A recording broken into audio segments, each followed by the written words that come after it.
예수님을 생각할 때마다 마음에 잔잔한 감동이 있고 기쁨을 느끼는 것 정말 행복한 일입니다.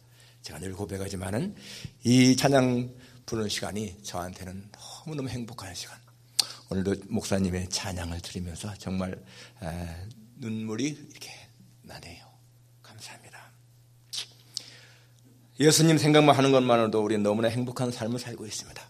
오늘 여러분 제목이 담대히 말씀을 전하며 살라라는 것입니다. 여러분 설교는 선포입니다. 설교는 하나님이 설교자를 통해서 말씀하시는 거예요. 그렇기 때문에 우리는 하나님 말씀을 드려야 되는 것이고, 오늘 말씀을 담대하게 전하며 살라라고 하는 이 말씀을 우리가 다른 말로 표현한다면 여러 가지 할 수 있겠습니다. 담대하게 그리스도 예수를 전하며 살라, 담대하게 복음을 전하며 살라, 담대하게 하나님의 영광을 위해 살라, 여러 가지로 우리가 해석할 수 있습니다. 한 60세쯤 된 목사님이 계셨는데 이분이 몸에 이상을 느껴서요 병원에 갔더니 정밀검사를 받아야 된다고 그래서 정밀검사를 받았는데 의사가 이렇게 말합니다. 목사님, 죄송하지만 목사님의 병은 현대의학으로 고칠 수 없는 불치의 병입니다. 이제 목사님이 좀 더 오래 사느냐 좀 적게 사느냐 하는 것은 목사님이 얼마나 안정을 취하느냐에 달려 있습니다. 그러니까 제가 생각할 적에는 목회를 그만두시고 그냥 편안하게 쉬시면서 지내는 게 좋겠습니다. 그 목사님이 그렇게 질문했습니다. 선생님, 제가 목회를 그만두고 그냥 평안하게 산다면 몇 년 살 것 같습니까? 아마 한 6년은 살 거예요. 6년.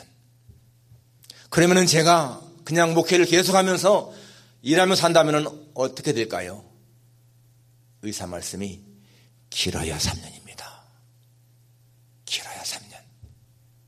그때 목사님이 이렇게 말씀했습니다. 선생님, 저는 6년 동안 일하지 않고 앓다가만 살다가 죽는 것보다 3년 동안 열심히 일하다가 하나님 나라에 가는 편을 택하겠습니다. 그리고는 병원을 나왔습니다. 그리고 정말 자기에게 주어진 3년, 이 3년 짧은 생이지만은 그러나 최선을 다해 살겠다 하는 마음으로 더 열심히 일했습니다. 더 많이 성경 읽고 더 많이 기도하고 성도들 더 많이 신방하고 더 많이 돌아보고 더 열심히. 그런데요, 3년이 지났는데도 죽지 않았어요. 6년이 지났는데도 죽지 않았어요. 9년이 지나고요, 그분이 70세에 은퇴하고 나서 12년, 그 의사가 말할 때부터 12년을 살고 세상을 떠났습니다. 여러분, 사람의 생명은요 의사가 정하는 것이 아니에요. 하나님이 정하십니다. 하나님이 사람의 생명을 붙들고 계신 거예요. 세상에서 정말 불치의 병, 가망성이 없다 하더라도 하나님이 하시면 더 사는 것이고요, 의사가 더 산다 하더라도 하나님이 데려가시면 가는 거예요. 그러니까 여러분, 우리가 이 땅에 살아가면서 너무 이렇게 살고 죽는 것에 얽매일 필요가 없습니다. 하나님이 우리를 이 땅에 보낸 것 자체가요 엄청난 축복입니다. 우리가 이 땅에 사는 것 자체, 살면서 여러분 하나님을 알고 하나님을 섬기고 천국에 간다는 소망 갖고 사는 거, 이거 엄청난 축복인 거예요. 여러분, 이 땅에 사는 수십억의 사람들 가운데서요 진짜 인간답게 살아가는 사람이 있는가 하면은 그렇게 살지 못하는 사람들이 많이 있습니다. 하나님 앞에 정말 의미 있고 가치 있게 사는 사람이 있는가 하면은 그냥 동물처럼 남한테 해만 끼치고 살아가는 사람도 있지 않습니까? 그 차이가 뭘까요? 하나님을 아느냐 모르느냐, 그 차이인 거예요. 하나님을 알면 그 사람의 삶이 가치 있는 것이고, 하나님을 알지 못하는 사람의 삶은요 끝날이 뭐예요? 그냥 지옥 가고 말잖아요. 동물 같은 삶인 거죠. 생명이 얼마나 귀한 것인가를 우리가 알 수가 있습니다. 여러분, 이 오늘 본문에 나오는 이 사도들 한번 보세요. 그들은 정말 하나님의 일을 위해서 모두가 다 나중에 순교당하잖아요. 그렇지만은 그들은 세계 역사를 바꾼 사람들이에요. 예수님의 12 제자, 그들 때문에 오늘 세상이 이렇게 바뀐 거 아니겠어요? 하나님은 그들을 그렇게 쓰신 것입니다. 여러분, 이 사도행전은 우리가 사도들이 성령을 받고 나가서 막 복음을 전한 사도들의 행적을 말한 거잖아요. 그런데 어떤 학자들은 이 사도행전이 사도행전이라고 하기보다는 성령행전이라고 해야 맞다, 이렇게 말합니다. 그 말이 맞는 거예요, 정말. 성령행전. 왜냐하면은 이 사도행전의 주인공은 절대로 사도들이 아닙니다. 사도들이 아니고 누가 주인공이라고요? 성령님이십니다. 성령님이 사람들을 도구로 사용해서 복음을 증거한 거예요. 하나님이 베드로와 요한을 도구로 사용하셔서 성전문 앞에 앉았던 안전뱅이를 일으키시고요. 하나님이 스데반을 사용해서 유대인들 앞에서 담대하게 말씀을 증거하게 하고, 이게 전부 다 하나님이 하시는 일 아니었습니까? 하나님이 빌립을 에디오피아 네시안에 보내서 그에게 이사야서를 읽는 그 사람에게 깨닫게 하시고, 전부 다가 성령께서 하시는 일이거든요. 성령께서 사울과 바나바를 따로 세워서 안수해서 보내라 해서 선교사를 파송하지 않습니까? 자, 모두 이런 걸 보게 되면 전부 다가 다 성령이 하시는 일인 것입니다. 오늘 본문을 보게 되면 이 사도들이 이제 잡혀갔다가 석방받고 놓은 거예요. 23절에 보니까 사도들이 노임받았어요. 감옥에 갇혔다가 그 동료들에게 가서 제사장들과 장들의 말을 다 알리니, 무슨 말입니까? 장로들, 제사장들이 우리로 하여금 다시는 예수님의 이름으로 말도 하지 말고 예수의 이름으로 증거하지 말라, 이렇게 했다는 거예요. 그 말을 전했다는 것입니다. 그 말을 들은 이 사람들이 한 마음으로 하나님께 소리를 높여야 돼 하면서 대주제여 하면서 기도하는 내용인 것입니다. 기도. 근데 기도의 절정이 뭡니까? 29절에 이제도 그들의 위협함을 굽어서 보시옵고 또 종들로 하여금 담대히 하나님의 말씀을 전하게 하여 주시오며 손을 내밀어 병을 낫게 하시옵고 표적과 기사가 거룩한 종 예수의 이름으로 이루어지게 하옵소서. 이렇게 지금 아주 굉장히 담대하게 기도했다는 것입니다. 그들은 잡혀갔을 적에도요, 절대로 비겁하거나 또 이렇게 굴복하거나 그런 모습이 없습니다. 담대하게 너 예수 이름으로 말하지 마, 예수 이름으로 말하지 마, 절대 말하지 마. 그럴 적에도 우리는 보고 들은 것을 말하지 않을 수가 없다. 하나님 앞에서 너의 말 듣는 것과 하나님 말 듣는 것과 어느 게 옳은가 판단해봐라. 여러분, 너무너무 정말 담대한 그러한 그들의 말이지 않습니까? 그리고 그렇게 해서 나중에 이제 이 사람들이 놓아준 거예요. 여러분, 사도행전 2장에 보게 되면은 성령이 임하잖아요. 성령이 임해서 성령 충만하니까 이 사도들이 담대하게 말씀을 증거했는데, 그래도 핍박은, 박해는 계속됐습니다. 여러분, 성령 충만한데 박해가 있었다. 이거 조금 뭔가 안 맞잖아요. 우리 생각에는 성령 충만하게 되면 박해도 없어야 되고, 성령 충만하게 되면 모든 게 잘 돼야 되고, 우리 개인도 교회도 평안해야 되고 이래야 되는데, 이렇게 성령 충만한데 굉장히 이렇게 어려움이 있다는 것을 우리가 보면 왜 그럴까? 우리가 성령 충만하게 되면은요, 가정도 평안하고 아이들도 공부 잘하고 뭐 사업도 잘 되고 장사도 잘 되고 직장 생활도 좋고 이래야 정상인데, 여기 보니까요, 그렇지가 않습니다. 성령 충만했던 스데반 돌에 맞아 죽잖아요.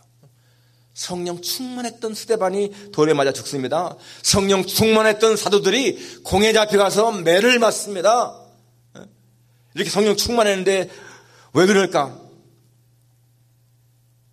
근데 여러분, 이렇게 그들이 성령 충만할 때에 고난을 당해도 보게 되면 사도들은 하나님에 대한 원망이나 불평이 하나도 없어요.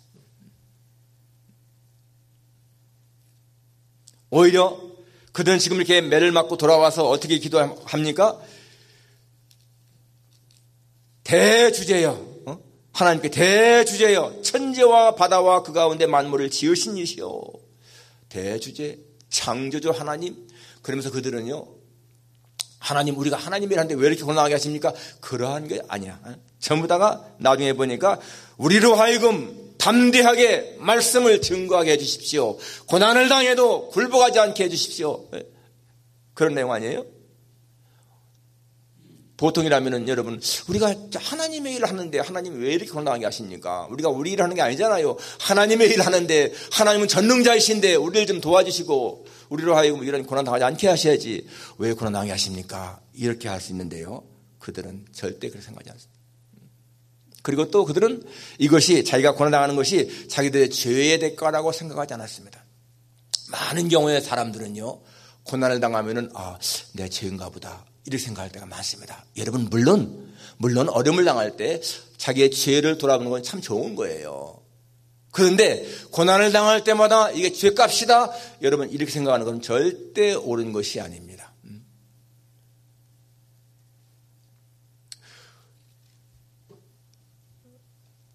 욥을 보십시오, 여러분. 욥은요, 그렇게 많은 고난당했지만 그게 절대로 욥의 죄 때문이 아니었다는 거 우리가 알잖아요. 그래서 우리는 여러분, 만일에 우리가 죄 때문에 고난을 당한다면은, 그것이 우리의 죄라면은, 우리가 평안할 때는 우리의 의 때문인가요? 내가 실패하는 것이 내 죄 때문이라면, 내가 성공하는 것은 내 의 때문일까? 내가 아주 진짜 심한 위기 속에 있다면 그것이 죄 때문이라면 내가 평안할 때는 정말 내 의 때문일까요? 아니잖아요. 내가 실패할 때가 내 죄 때문이라면 내가 성공할 때는 내 의 때문일까? 그렇지 않습니다. 여러분, 세상을 살아갈 때는요, 아플 때도 있고 건강할 때도 있고 좋을 때도 있고 나쁠 때도 있고 우리가 기억해야 되는 거예요.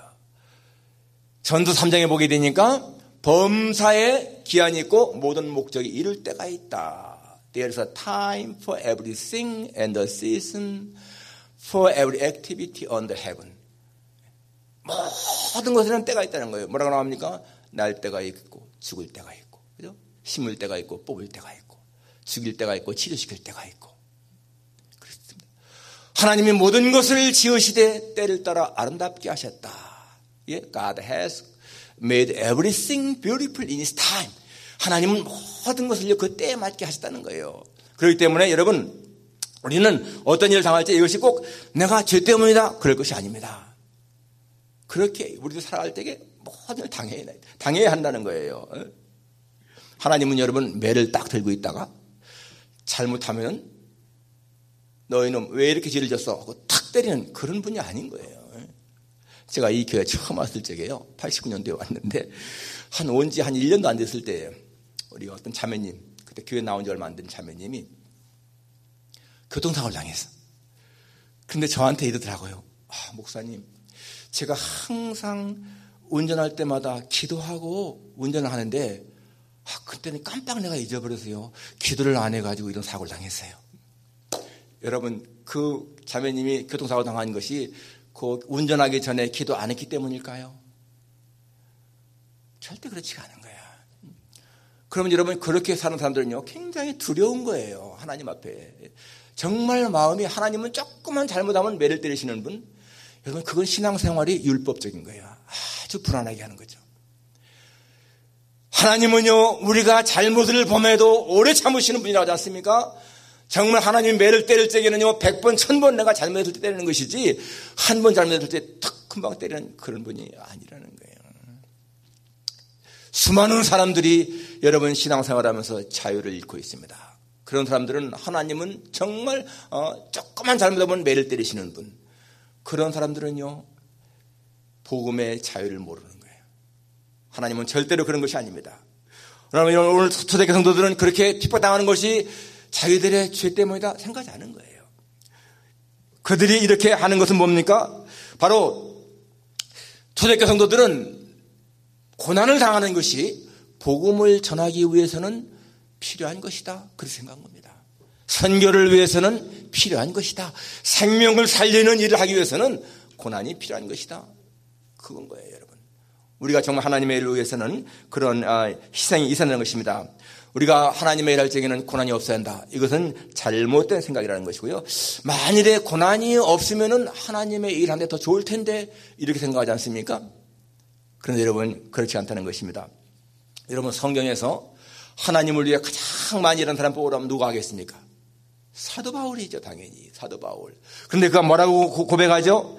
내가 수고를 넘치도록 하고 옥에갇히기도 더 많이 하고 매도 수없이 맞고 여러 번 죽을 뻔하였다. 유대인들에게 40에 하나 감한 매를 5번 맞았고 3번 태장으로 맞고 1번 돌에 맞고 3번 파선하는데 일주일을 기품에서 지냈고 여러 번 여행에 강의 위험, 강도의 위험, 동족의 위험, 이방인의 위험, 시내의 위험, 광야의 위험, 바다의 위험, 또 여러 가지 그런 위험을 당하고 또 수고하며 애쓰고 여러 번 자지 못하고 줄이며 목마르고 여러 번 굶고 춥고 헐벗었다. 그러잖아요. 그 일은 고사하고 날마다 내 속에 누지는 일이 있으니 그건 모든 교회로서 염려하는 것이라. 누가 약하면 내가 약하지 아니하며 누가 실족하면 내가 애타하지 아니하더냐. 얼마나 많은 고난을 당했어요. 왜 그렇게 위대한 복음 전도자에게 하나님이 고난을 당하게 하실까? 생명을 살리기 위해서는요, 그러한 고난이 필요하다는 거예요.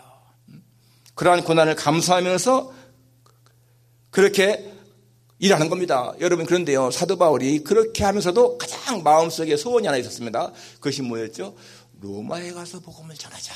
로마, 세계의 중심 도시에 가서 복음을 전하자. 그게 소원이었습니다.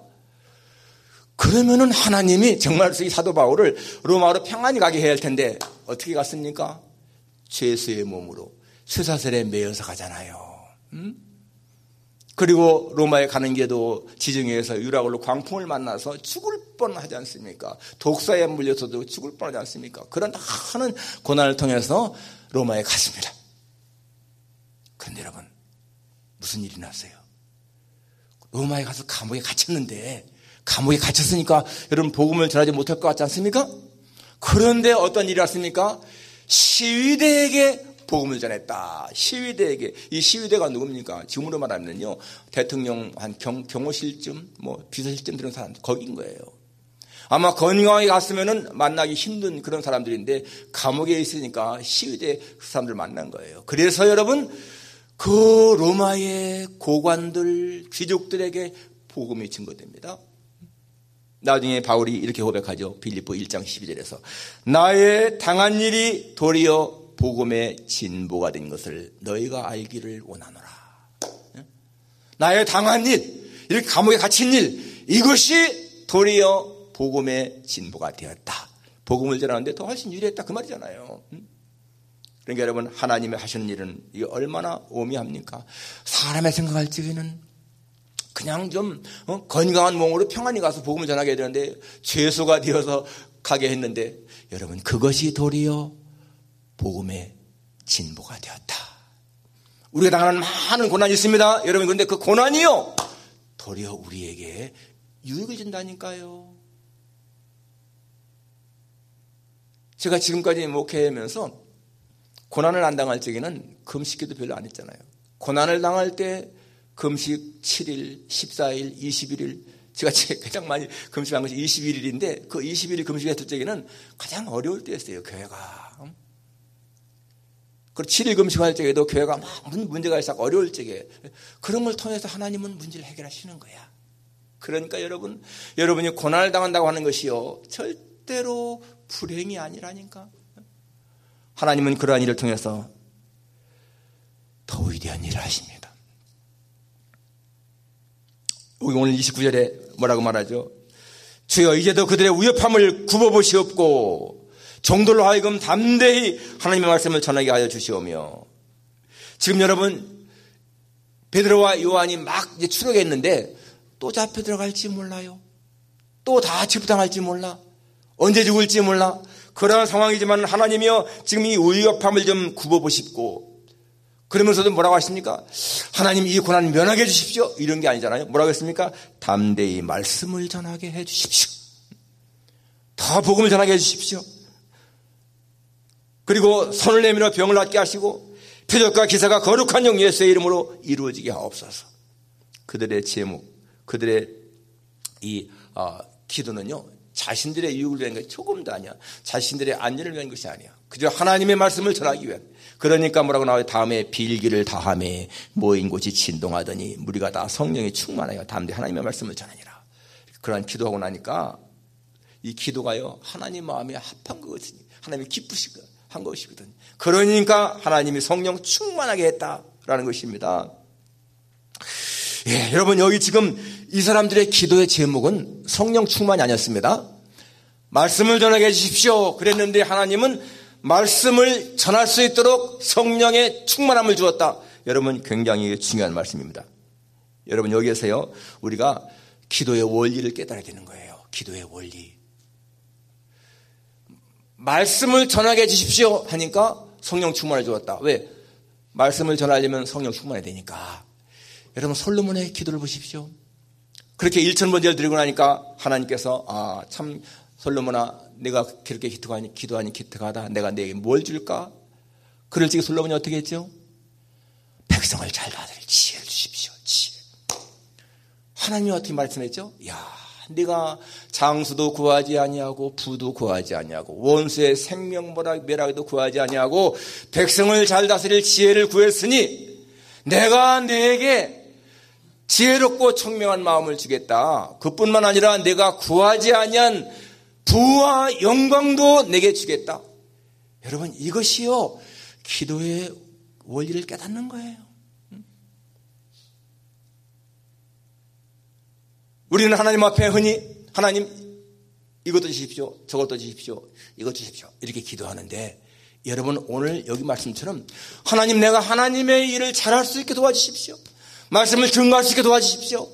그럴 적에 여러분 그 말씀을 증거할 수 있는 성령 충만을 주셨다. 여러분 이것이요 얼마나 중요한 말씀입니까? 우리가요 하나님 앞에 하나님 나에게 건강도 주시고 재물도 주시고 가정의 평안도 주시고 이렇게 하는 것보다 하나님 내가 정말 하나님을 위해 일할 수 있도록 살게 도와주십시오. 그럴 적에 여러분 하나님은 그렇게 살 수 있도록 건강도 재물도 모든 걸 주신다니까요. 그게 어디 나옵니까?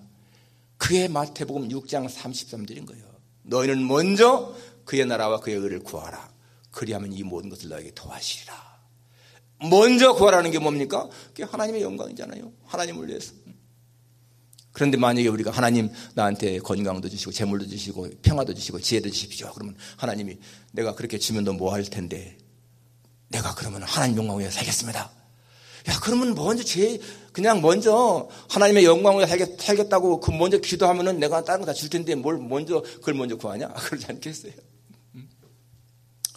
정말 여러분 마태복음 6장 33절은요 우리가 세상을 살아가는 성공적인 삶 살아가는 키워드인 거예요. 먼저 하나님 나라와 그 의를 구하라. Seek first His kingdom and His righteousness. 그러고 나면은 나머지 모든 것들은 다 너에게 주겠다. All these things will be given to you as well. 그러니까 우리는 반대로 기도한다니까요. 하나님 나한테 이렇게 그리고는 하나님의 일은 뒷전인 거야. 그런데 정말 하나님의 일을 위해서 그렇게 먼저 구하게 되면은 하나님은 내가 하나님의 일을 할 수 있도록 채워주신다니까요. 저는 그것이 내 체험입니다. 제가 미국에 올 적에는요, 내가 무슨 더 건강하게 살고, 더 아이들 교육을 잘 시키고, 또 경제로도 더 여유 있고, 그런 것이 목적이 아니었잖아요. 저는 와서 공부해서 진짜 하나님의 종으로 하나님의 일을 더 잘하고 싶다. 그것이 첫 번째 목적이었습니다. 그거 하나뿐이었어요. 그런데 와서 지금 지나고 보니까 여러분 37년 지났는데 지나고 보니까 하나님은 나이가 하나님의 일을 할 수 있는 건강도 주시고요. 필요한 물질도 채워주시고 내가 근심하지 않도록 아이들도 잘 하나님이 키우시고 교육을 잘 시키시고 가정을 잘 이루게 하시고 삶에 필요한 모든 것들을 하나님이 공급해 주셨습니다. 그래서 나는요 부족함이 없습니다. 하나님이 나의 목자시니 여호와 나의 목자시니 내가 부족함이 없습니다. 저의 고백입니다. I shall not be in want. 나는 하나님 앞에 부족함이 없습니다. My cup overflows. 내 잔이 넘치나이다. 정말 하나님 앞에 내 잔이 넘칩니다. 고백할 수가 있습니다. 오늘 이 본문은요 우리에게 정말 기도가 무엇인가 하는 것을 우리에게 보여주는, 여러분이 이 땅에 살면서 정말 행복하게 살아갈 수 있는 길을 보여주는 기도의 제목인 거예요. 담대히 하나님 말씀을 전하게 해주십시오 라고 이렇게 기도했습니다. 우리는요, 하나님 말씀을 듣는 거예요, 지금. 그러니까 하나님 우리에게 담대히 말씀을 전하며 살라. 그러지 않습니까? 담대히 예수님을 전하며 살라. 모든 속에서 항상 그렇게 예수를 증거하는 삶을 살라. 하나님, 정말 내가 욕을 먹어도 좋습니다. 가난해도 좋습니다. 몸이 아파도 좋습니다. 그러나 나를 통해서 하나님의 영광이 드러나게 해주십시오. 그렇게 산다면요, 하나님은 그 필요한 모든 것들을 다 주신다니까요. 여러분들이 하나님을 위해 살 수 있도록 건강도, 재물도, 평안도, 기쁨도, 만족도 주신다는 거예요. 우리 모두 정말 세상에서 그렇게 사람들한테 주님을 증거하는 삶. 우리는요, 세상 속에서 빛이 되고 소금이 되라고 말씀하지 않습니까? 이와 같이 너희 착한 행실을, 너희 빛을 사람 앞에 비치기 위해서 저희는 너희 착한 행실을 보고 하늘에 계신 너희 아버지께 영광을 돌리게 하라. 우리의 삶이요, 어쨌든지 세상 속에서 예수님을 나타내는 삶이 되어야 돼. 나타내는 삶. 할 수만 있으면. 어제 우리 목사님들 모여서 목회 연구를 했는데, 제가 목회자의 행복이라고 하는 주제로 말씀을 증거했습니다. 그리고 나서 이제 근데 나중에 끝나고 어떤 목사님하고 통화를 했는데, 목사님이 저한테 이런 말씀하시더라고. 목사님, 제가 목사님을 항상 마음에 잊지 않고 기억하는 것이 한 가지 있습니다. 그게 무슨 말인가 했더니, 20년 전에 제 아내가 세상을 떠났을 때에 그 장례식장에 온 목사님들 가운데서 그분 말씀에 우리 노회의 목사님 외에 참석하신 분은 고 목사님 한 분뿐이었습니다. 저는 그 참석한 거 잊어버리고 기억이 안 나요. 그런데 20년이 지났는데 그분은 기억하는 거야. 그 장례식, 그 사모님의 장례식에 자신의 노회 목사님 외에 이 필라델피아에서 참석하신 목사님은 고 목사님 한 분뿐이었다. 그것이요, 그분한테는 잊을 수 없는 거야. 그러니까 우리가 행동이요, 어떻게 그냥 특별하게 해서 예수님을 증거하는 그런 삶이 아닌 거예요. 우리는 예수님 말씀대로 지극히 작은 자 하나에게 행한 것이 주님에게 행한 것이다. 그걸 기억하면서 살아가는 거예요. 내가 해야 할 도리를 다하면서 살아갈 때 우리는요, 주님을 증거하는 거예요. 정말 우리의 평생이